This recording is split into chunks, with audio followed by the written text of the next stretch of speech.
Hello mga kabs, kumusta? Meron lang akong i-share sa inyo na mainit-init pa na update dito sa Poland. At wag na tayong magpaligoy-ligoy pa, sa diretsuhin na natin. Tungkol po ito sa pag-i-issue ng work permit. Bumaba po yung percentage ng pag-i-issue, binawasan nila yung pag-i-issue ng mga work permit sa mga foreign workers. May mga nakikita akong reason kung bakit nila ginagawa ito. Di ba sabi ko naman sa inyo na kapag nanalo itong current president ng Poland ay may magiging impacto para sa mga foreign workers talaga. So ito na nga, unti-unti na nating nakikita. At yun guys, so isa-isahin natin yung mga possible reason na nakikita natin dito sa Poland. Una, dati pa nga nabanggit ko na ayaw na halos nila magpapasok ng mga additional foreign workers kasi nga napakarami na ng foreign worker dito sa Poland. At yung reason kung bakit, dahil yung ibang mga lokal, sabi ng mga iba dito nawawalan na ng job opportunity kasi nga naman mas nakakatipid yung mga employer sa mga foreign worker kasi less compensation, so less gastos. Pangalawang reason na nakikita ko, ito para naman sa mga kababayan natin, sa mga foreigner na nagtatrabaho na ngayon dito, na nandito na sa Poland, nililimitahan nila yung pag-i-issue ng work permit siguro dahil kapag kayong isang employee, nagpalipat-lipat nga naman ng employer, nadadagdagan yung trabaho doon sa documentation sa pag-a-apply ng TRC or Temporary Residence Card or Residence Permit. So, yun yung pangalawang reason guys na nakikita ko. Gawa nga ng napaka-komplikado na ngayon ng pagkuha ng TRC dito sa Poland. As in, napakatagal. Kahit nga kami, based on our experience, umabot na ng 8 months. Wala pa rin kaming appointment or schedule for fingerprint. Kaya yun, mga kababayan, ang isa sa mga nakikita kong reason para maiwasan nila na dumami or maging komplikado yung documentation sa pag-a-apply ng work permit ay ng TRC ng isang employee, mainam nga naman na hindi na magpalipat-lipat. So, pumirmi na sa isang employer. Then, pangatlong reason, baka dahil din ito sa conflict ng Russia at saka NATO, kaya humina na yung productivity nila dito sa Poland at humina na rin yung mga foreign investor. So, paunti-unti na, di ba? So, ngayon nga na in-announce nila yon yung paglimita ng pag-i-issue ng work permit, syempre apektado rin tayo mga Pilipino, tayong mga foreign workers dito sa Poland.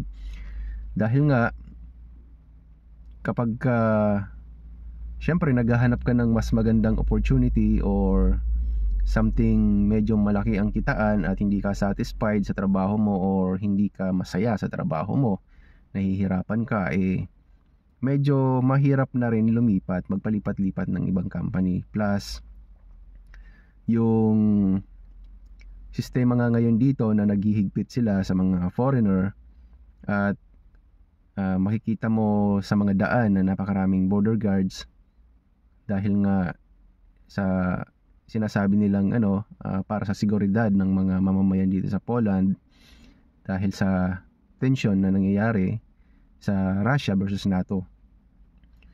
At may mga nababalitaan ako dito sa Poland, doon sa mga vlog ng ibang mga kababayan din natin na meron na talagang mga nadi-deport. Yun yung mga kadalasan sa mga yon, yung mga wala ng papel at hindi natin alam yung reason.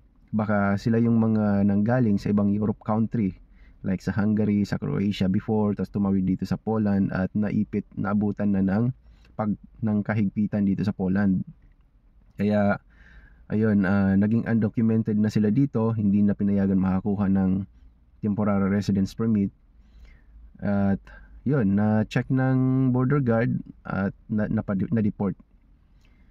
Kaya doon sa mga kababayan natin naman natin na yun, patuloy pa rin na umaasa na makakakuha ng BLS slot at saka visa appointment, sana mapanood nyo rin tong video na to, maging aware kayo para at least alam nyo na yung mga sitwasyon dito sa Poland just in case man na dumating kayo dito or mapunta kayo dito, di ba?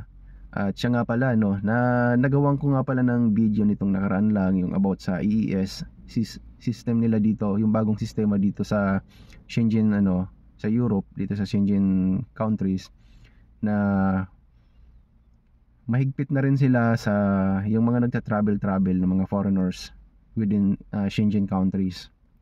At yun nga, nagtatag sila nitong entry exit system, na kung saan madali ka nilang matitrace kung nag-overstay ka na sa pinuntahan mong Schengen country. Kung ikaw ay nag-travel at hindi na bumalik, like mostly sa mga kababayan natin na pumunta ng Spain, diba? So yun, napakalaki rin po ng impact para sa atin, kasi nga yung iba, diba, syempre gusto nilang mag-travel pumunta doon, ngayon nga naghihigpit sila for security purposes. At ang mangyayari kapag nahuli ka, meron kang multa na babayaran, plus madideport ka, plus mababan ka pa. Panoorin nyo na lang yung video na ginawa ko patungkol dyan, para mas maging well-informed po kayo sa balita na yan. Okay, pero yun nga, gusto ko lang din na i-open para dun sa mga hindi pa nakakapanood. Gusto ko malaman nyo yung tungkol dyan, lalo na dun sa mga parating pa lang dito sa Poland. Kasi dati ang expectation ng ibang mga kababayan natin na parang ginagawang stepping stone lang ang Poland, tawiran lang, kasi nga naghahanap sila ng mas malaking kitaan. But ngayon, medyo nag-iiba na nga ang kanilang patakaran dito sa Europe. At may mga penalties at strict na talaga sila. Madideport ka kaagad pag nahuli ka, wala nang mga palipaliwanag. Kaya dapat maging responsable tayo kapag magta-travel. So i-check natin kung hanggang kailan lang yung travel date natin. Okay? So yun mga kababayan, yun po yung update natin ngayon regarding dito sa Poland at saka sa buong Europe. Kaya yun, sa mga kababayan natin na talagang gusto pa rin magpursige na pumunta sa Poland, ay masasabi ko, dati pa lagi ko nang sinasabi to, na yung mga yung mga mag-a-apply pa lang, siguro wag na muna mag-Poland, wag na muna sa Poland, kasi ganito nga yung nagiging sistema dito. Para sa akin, pumapangit na yung sistema, na hindi na nagiging pabor para sa mga foreigner, gawa nga ng sobrang higpit ng palisiya nila. Ang problema kasi dito, ganito, meron din namang mga kababayan na talagang willing sila na magtrabaho ng patas, ng legal, but then sa kasamaang palad dito sa Poland, marami talagang mga employer or mga scammer na mga agency na sasabihin sa'yo, pumunta ka dito, sige kaming bahala, itutulungan ka namin sa TRC processing mo, tapos hindi naman sila tumutupad sa usapan, 'di ba? So yung mga kababayan natin, lalo na kung medyo mahina ang loob, wala silang magawa pag naandun na sila, pag naandito na. Kumbaga aasa na lang sa employer, kasi nga wala naman silang alam sa mga processing ng mga ganyan. At especially hindi naman ganun kadali nga, kahit pasabihin alam mo, hindi naman ganun kadali mag-process ng TRC, kasi may mga documents na kailanganin galing sa mga employer. Kung hindi nila i-provide yun, so wala ka ring magagawa, 'di ba?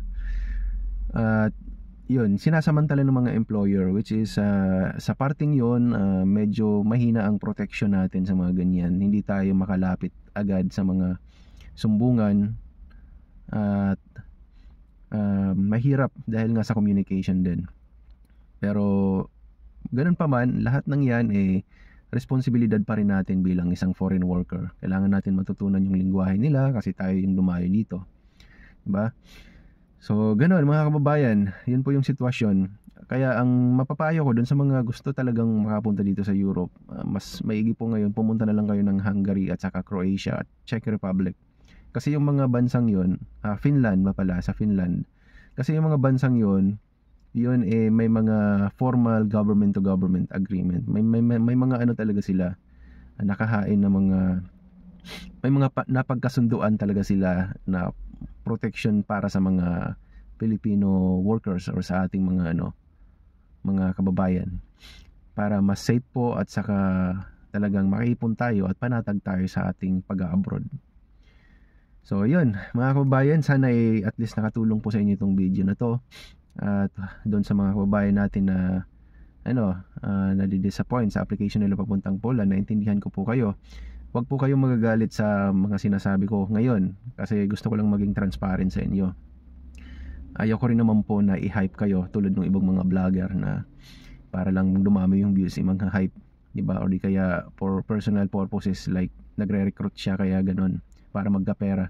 So hindi po tayo ganun, kaya yung mga sinasabi ko sa inyo based on kung ano talaga yung totoong nangyayari dito para aware po kayo, diba?